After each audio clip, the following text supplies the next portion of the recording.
try this on a piece of scratch paper. So first assume A and B are distinct, and then see if you can find a function that maps the doubleton AB to the singleton C, so this set to this set. First see if you can find any function mapping this set to this set, and then also see if you can find one that does so injectively. So try that. And now I'm assuming you tried it, and hopefully you saw that you pretty much have only one choice as to how to map this set to this set. There's only one choice of how to connect things up, which is this. There's only one way to go. If this is to be the domain, then everybody here has to have something sticking out of it, right? And if this is the only choice, then there's no injective way to do it, right? Since this is very much not injective. So this is actually impossible.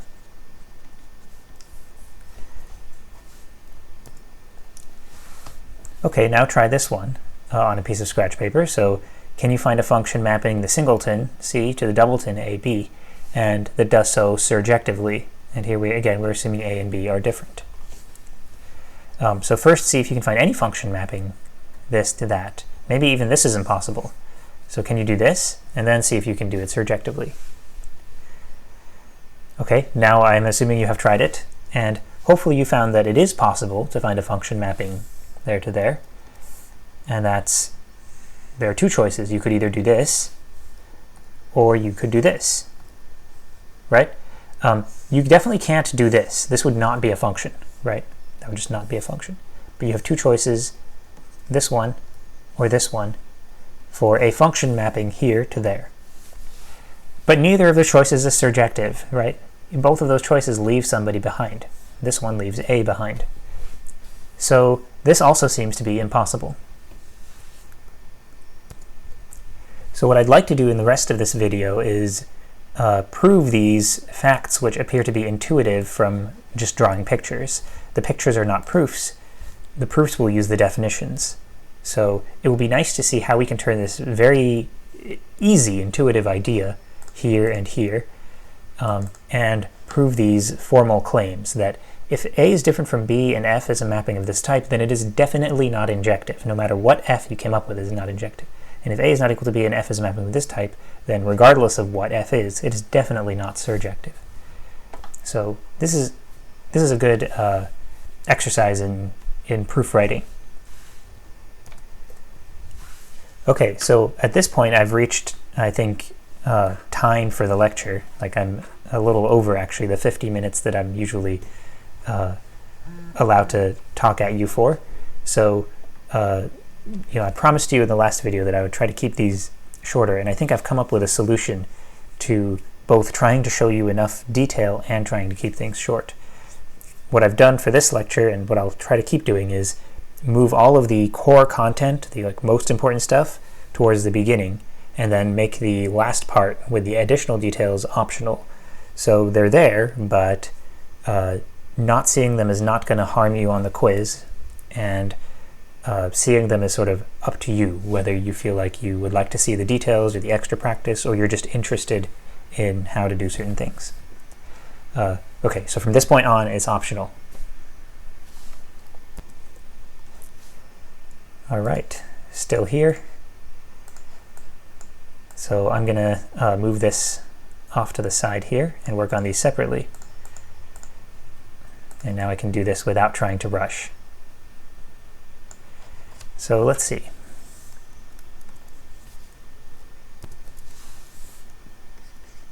Proof. So normally in a proof I would assume all of the hypotheses if I'm proving an if-then, right? So I would like copy this stuff and be like, okay, now assume all these things. That's a good thing to do when you call the thing that you're proving a theorem, right? A theorem is like the standalone assertion. But I've written claim in order to allow myself to be a little bit more lazy. So when I write claim, the claim occurs in a context. So these assumptions have already been made in that context. So I sort of already have these assumptions. And the claim is just continuing the conversation from here. Where a theorem, on the other hand, is like a standalone thing. It starts a new context always. Not everybody follows that rule, by the way, but mostly that I think I've seen that followed. All right, so this is an interesting goal, non-injectivity. So let's break down our goal. So I'm going to use green here for scratch work like I often do. So my goal is prove f is not injective. Okay, but let me write that in a different way. I'm trying to prove that it's not the case that f is injective. Okay, but what does it mean to say f is injective? So here in the parentheses, I'm going to write down what it means to say f is injective. I'll go back here to the definition. So I could use theorem 58 for f is injective, but I actually don't like that. I'd rather use the definition. But if you prefer, theorem 58 works perfectly fine. I've seen students use theorem 58 to work out things like this beautifully. Okay, but this is what you would more commonly use. So f is injective for all x, y in the domain. We have fx equals fy implies x equals y. So for all x, y. So what I'm writing here inside the parentheses is f is injective. For all x, y in the domain of f. So in the definition of injective, you see a capital X here. That's because we're in a context where that's the domain. Here, the domain is singleton or doubleton A, B. So for all x, y, if x, y is in there, then we have,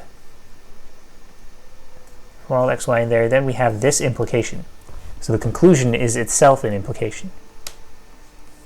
So let me write that. Maybe I'll use a different color, yellow, to help visually group things. Fx equals fy implies x equals y. All right, so my goal is to prove that it's not the case that all this junk is true. Okay, so let me use my quantifier negation skills and rewrite this. This is saying there exists x and y such that x and y are in there, and yet this fails to hold. So, and not the yellow stuff. Okay, but I also have the ability to negate an implication. What does it mean to say it's not the case that this implies that? It's this good old derived rule 19. To say it's not the case that phi implies psi is to say that phi and yet not psi. So the negation of the stuff in yellow, let me just go ahead and fill that in, is f of x equals f of y, and yet x is not equal to y. So this makes it clear what we have to do. We have to prove an existentially quantified statement. So our goal is to find, this is existential generalization, our goal is to find an example of an x and a y which are in here, and for which f of x equals f of y, and which are different. So that's the idea. So find two inputs which are different inputs, so they really are two inputs, and for which the output is the same. So what do you think we will find as two inputs that are different inputs and for which the outputs are the same? There are not many choices, right? Probably A and B are going to be those inputs. So I'm sort of working backwards here. I'm trying to prove this, so I'm trying to prove this, so I'm trying to find an example, and I think A and B are a very good example. So if I can prove this statement, but for A and B in place of x and y,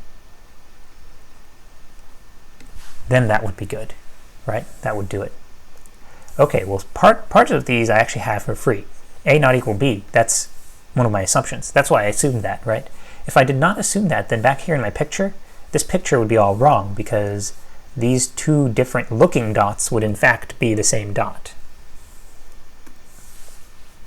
So that was an important assumption for the whole setup to even make sense. Or for the picture reasoning here to make sense. Okay, great. Now what else do I need to show? This one also seems like something I kind of get for free, or very easily. The A and B are elements of this thing. So this seems like the one that's going to take some work. So let me focus in on this goal. Notice I haven't even started writing my proof. I'm just thinking about how I'm going to write it. There's all this work. Okay, so how am I going to prove f of a equals f of b? Why do I even believe f of a equals f of b? Well, in the picture I believed f of a equals f of b because I believe that f of a can be nothing other than c in this context where this is my codomain, so it has to contain the range. And I also think that b can be nothing other than c. If f of b can be nothing other than c. So that's why I believe these are equal. It's because I believe each of them has no choice but to be c. All right, well, how do I prove that? So what facts are going to be needed in order to prove something like that? So these are going to go off screen, but remember, we're assuming a is not equal to b, and f maps this to that. So remember that. And let me go and focus in on this goal. Still not starting the proof, just thinking about how am I going to even get this? So now my goal is just how do I prove f of a equals c? I think if I can do that, probably I can use a very similar argument to prove f of b equals c. So can I just prove f of a equals c? That would be nice.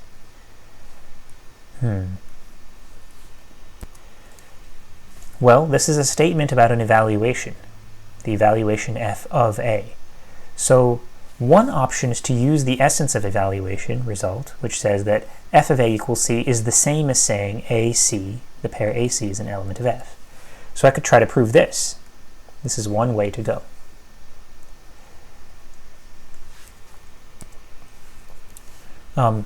Another route I could take is to notice that f of a is something that is in the range of f. So remember this theorem, theorem 52? This is one that I did not prove in lecture, but I did have you guys read and study that on your own. This is actually really useful in a situation like this. If f is a function, then something is in its range if and only if that something is f of something else. So this is a nice way to characterize what is the range. Okay, so I'm actually going to take this route because, you know, this helps me work directly with sort of the fact that f of something is going to be in the range of f, rather than having to go and think about how functions are really being modeled as sets of input-output pairs. So sometimes we go back to thinking of things like this, but if we can stick to function evaluation ways of saying things, that's definitely sort of friendlier.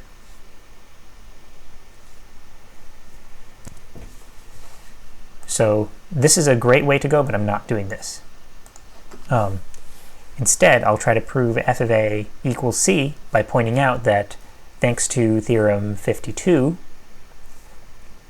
which I'll have to check that theorem 52 is usable, so it requires f as a function.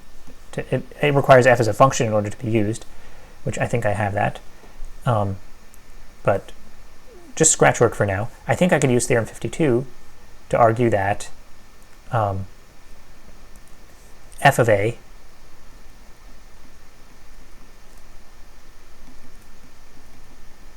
is in the range of f. But the range of f, if f is going to be a mapping from doubleton AB to singleton C, this means the range, this says three things, right? F is a function, the domain of f is this, and the range of f is a subset of singleton C. So the range of f is a subset of singleton C. Therefore, f of a is an element of singleton C, therefore f of a equals C, therefore I have a way of proving, probably I can do the same thing with B that I did with A, and I have a way of proving this. This is giving me a plan. Okay, now it's coming together. So a plan is in place, and now I can start to execute the plan. All right, so let me take this stuff and make it kind of small. No, I duplicated it. Yeah, let me make it kind of small. So it's sorta invisibility. while I work, but doesn't interfere too much with the screen.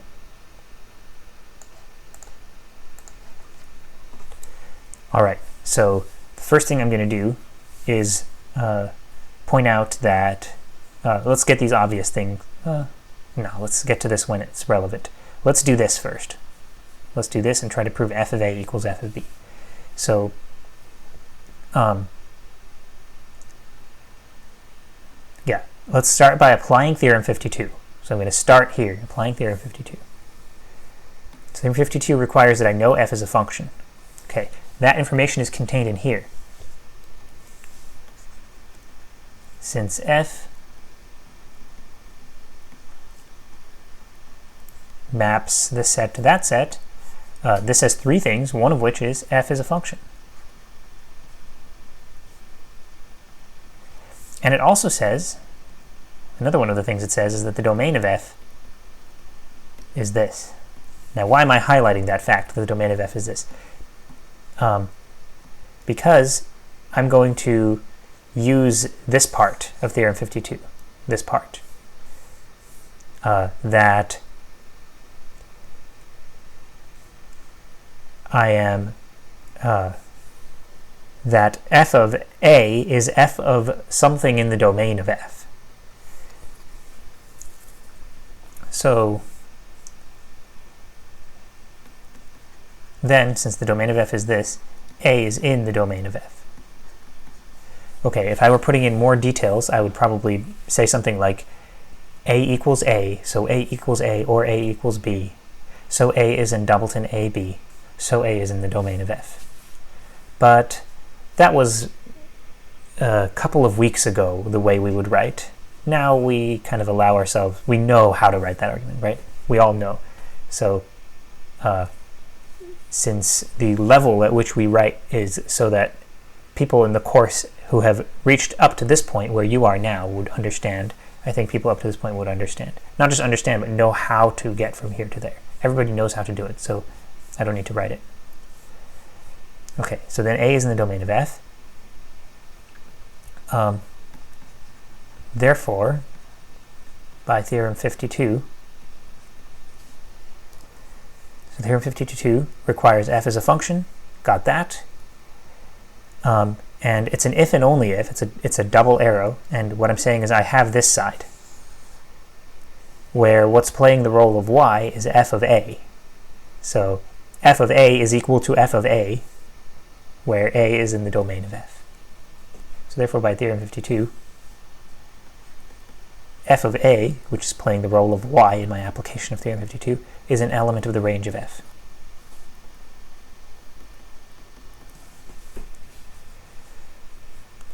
Great. Now also, coming out of this mapping notation, the range of f is a subset of singleton C, right? So if this is an element of the range of f, and the range of f is a subset of singleton C, then f of a is in singleton C.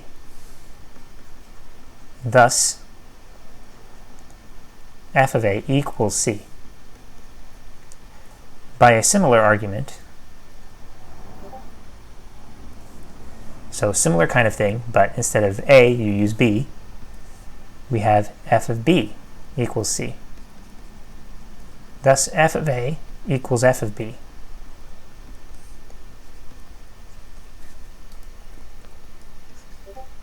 Since a is not equal to b, we have proven that f is not injective. And that's it. That proves that f is not injective. All right, so I hope you saw sort of how much work went into making the plan.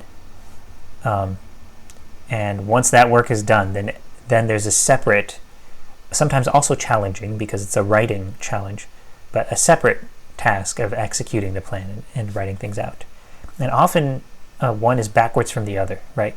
Unpacking the goal went kind of sort of this way, and then actually writing things climbed back up.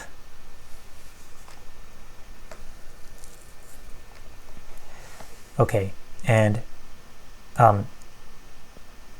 probably, when you write things like this, like by a similar argument, probably you should write a little bit more detail than what I'm saying. Maybe a better way to say this would be repeating the same argument, but with A replaced by B, we can conclude that f of B equals C. So if you use phrases like this by a similar argument, you should describe probably precisely how it's similar and how it's different. It's not the same argument, right? It's different because the A's got replaced by B's, but that's the only difference. All right, so that was fun. Let's do this other one. So this is the one that's associated with this picture here. It should not be possible to do this surjectively. Oh, by the way, before I move on to this one, there are kind of, I wanted to point out that this mapping statement, you know how I keep telling you that this contains 3 bits of information in it? Notice that we actually had to use all of those bits for this to work. We had to use is a function in order to apply theorem 52. We had to use domain equals this in order to know that A is in the domain and that B is in the domain in a similar argument. And we also had to use this to know that elements of the range are elements of singleton C. So we had to use all 3 of the bits of information packaged in here. Okay, just something neat to point out. So here, probably similarly, we'll probably have to use all 3 of the bits of information. All right, so now I'm trying to prove non-surjectivity. And I'm actually going to go here and use this thing that you will prove on your homework, rather than using the definition of surjective. I personally like this more. I like this breakdown more than having to unpack the definition of range, although they're very close. For some reason, this just feels nicer to me. All right. So I'm trying to prove f is not surjective. So that means I'm trying to prove the negation of this. So let me go ahead and write down what that is and try to unpack my goal and formulate a plan. So goal. F is not surjective, so not f is surjective.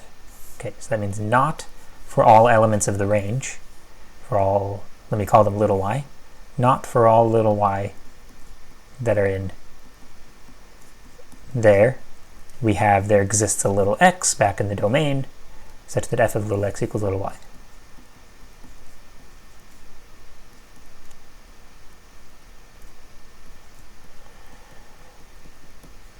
So it's not the case that blah, this is f is surjective. So that's my goal.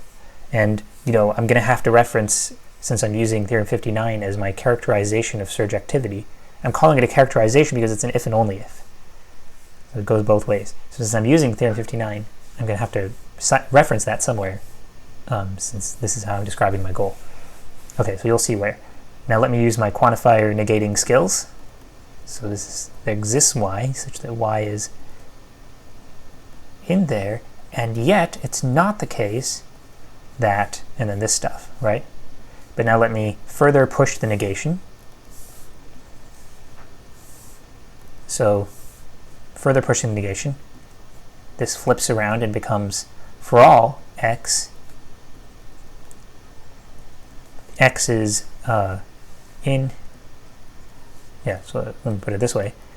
It's not the case that both of these, right? It's not the case that this thing. But in, the De Morgan's law, this will distribute, so I'll get either x is not in singleton C, or f of x is not equal to y, right? So let me write it that way. Either x is not in singleton C, or f of x is not equal to y. But this is very awkward. This kind of way of writing a for all with an or inside, this is kind of awkward. For all pairs nicely with implications, right? For alls with implications go really nicely together. So I now will rephrase this in terms of an implication. And I have a choice. I can either write it as x in there implies this, or I can write it as this implies x not in there. And let me think.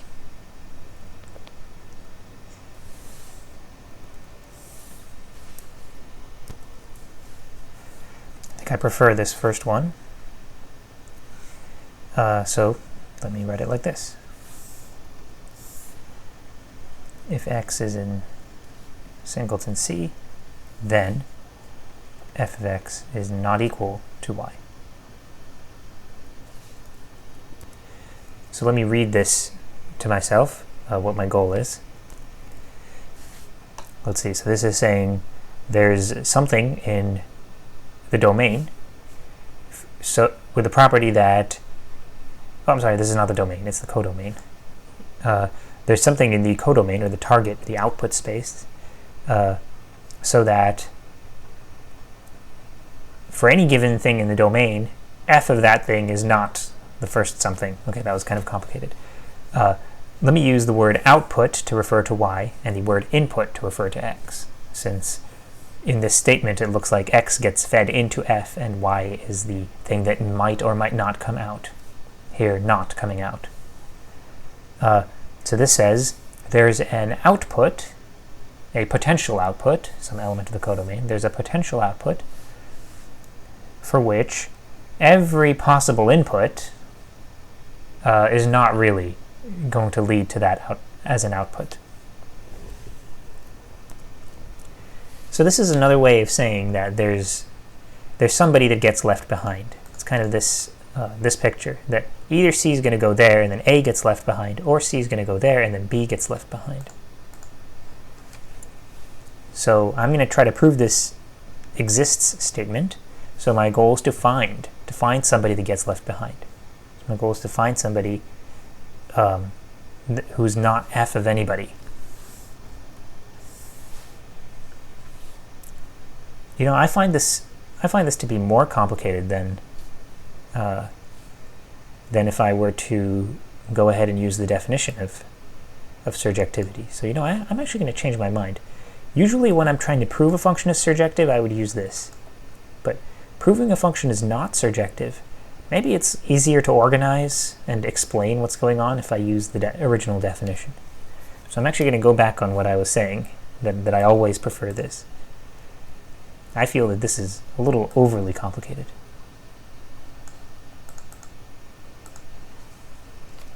Okay, new goal. Prove that it's not the case that the range of f equals y. So here's an easy way of saying f is surjective. Prove that that's not the case. So my goal is to prove that the range of f is not equal to this.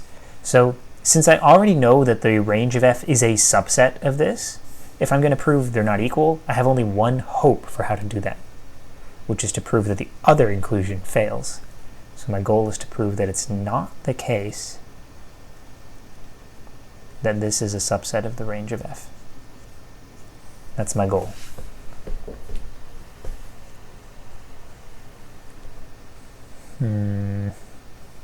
Yeah. Because the other inclusion we just have, right, all from just the mapping statement here. So that's my goal. So my goal is to prove it's not the case that, so now I'm going to unpack what subset means. It's not the case that for all y, if y is in there, then y is in the range of f. So that means my goal is to prove that there exists y, such that y is in there, and yet y is not in the range of f. Okay, so I think this is not, I mean, this is actually pretty much the same thing that I had written before when I was using Theorem 59. It's not really so different. It's just, this is simpler, right? Say y is not in the range of f. It's just packaging in a nice, more easy to interpret package the long for all statement that was written there before. Okay, so again, we're here. We're trying to find a y that gets left behind, a y that is either a or b, and which gets left behind. It's not an output. And I don't, sorry, this is this situation. It could be, you know, it could be this situation that I'm in, or it could be this, right? I think that there are two possibilities for f. So I don't know exactly who the y that gets left behind is. If it's this, then it's the a getting left behind. And if it's this, then it's the b getting left behind. So probably there's going to be cases somewhere where there's a split into cases, and in one case I'll show that a gets left behind, in the other case b gets left behind. So my next step in my proof is to figure out which case I'm in. How do I know which case I'm in? Well, look at the picture. If you're this, I mean, just look at where c goes, right? Take f of c. If that's b, then it's a getting left behind. If f of c is a, then it's b getting left behind. So just look at f of c. So by theorem, the same one from earlier, that says that when you take f of something, and that something is in the domain of a function, a known function, then that's f of something is in the range. So by theorem 52, let me reference all of the important facts. I'll just cut to after I write that. Since f is a function and c is in the domain of f, c is in singleton c, and singleton c is the domain of f, by theorem 52, f of c is in the range of f, which is a subset of the doubleton AB. So look, I've already used all three facts contained in this mapping statement. I've used f as a function, I've used c is in the domain of f, that's to apply theorem 52, and then I used this. Those are the three facts contained in here. So now I've got my case split, right? F of c either equals a or it equals b.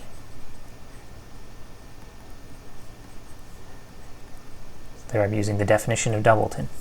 So case 1.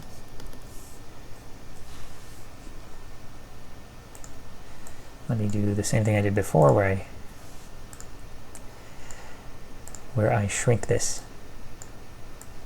and leave it in the corner.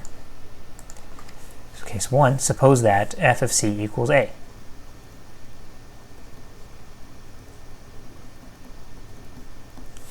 So now I am sort of imagining that this is the situation we're in. Then I think b gets left behind. So I think that b will be the y that I need to show exists, which is not in the range of f. So I believe I'm in this picture, and I need to prove that b is not in the range of f. So since that is kind of a complicated thing to prove, it would be nice to tell the reader that's what I'm going to do. We will prove that b is not in the range of f. And actually I'm going to do this, a good way to do this is maybe by contradiction. So one way to do it, I guess, is to unpack what is the range of f, and then use axiom 5 to unpack what it means to say b is in the range of f, and then that'll be some quantifier statement and then negate it. That's sort of more along the lines of what I was doing before when I was using this theorem 59 way of doing things. What I want to do instead is a proof by contradiction. Sometimes that really makes things simpler, since then I get to work with b being in the range of f rather than having so many nots, negations everywhere. So suppose for the sake of contradiction that b is actually in the range of f. Then, according to the definition of range, then we can get some. So, okay, actually I do not want to use the definition of range. But if I do use the definition of range, then what it tells me is I can get some, let's call it x,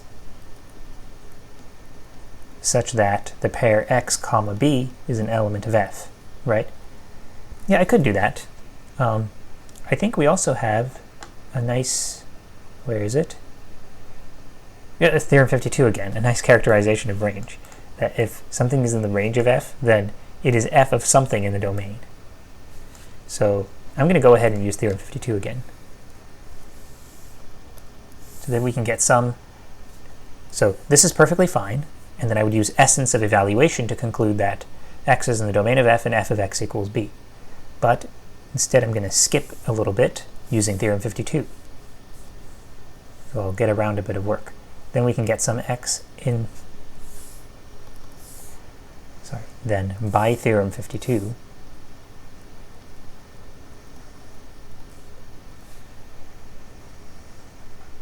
we can get some x in the domain of f, which is singleton C, such that f of x is b. Great. But x is in singleton C. That should scream at you that you should use the definition of singleton. X equals C, right? In fact, this whole time x was a temporary name, and we can now throw it away. This is telling us f of C is b, right? Thus x equals C, and so f of C is b. All right. Now, where's my contradiction? I was supposed to get a contradiction, right? Let me look at my picture. I'm assuming I'm in this case, right? Oh, f of C is b. F of C is b. That seems like it's putting me in a situation where f is not a function. So maybe I'm contradicting that f is a function. Yeah, that's a good way to go. And if you've got, pairs in hand, pairs of things in f where the first positions match and the second don't, which we can turn it into that by using essence of evaluation. We can turn these into pair membership type statements. Then that's a good way to go. Contradiction, f is not a function, and yet we are assuming it is a function. But there's a better way, I think, which is just look, f of c equals a, and it equals b, right? Therefore, a equals b, right? So just, if we're in a context where we're allowed to talk about f of c as being one thing, then that one thing is a and it is b. So it's just like transitivity of equality. It's even simpler now, since we're in a context where we can talk about f of c as one thing. So I'm going to apply transitivity of equality to this statement, f of c is b, and this statement, f of c is a.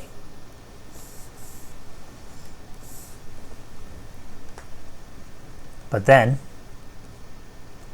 a is f of c is b. This contradicts our assumption. We're assuming they're different, right? A and b are different.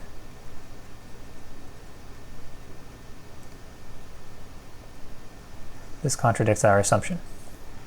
All right, great. And then you've got case 2, where you suppose that actually f of c is b, and then you're going to do some similar things. But probably it'd be boring to watch that. If I wanted to write something along the lines of this is similar, then probably I would say for case 2, we repeat the argument from case 1, but with a and b swapped. That would be perfectly okay to say that.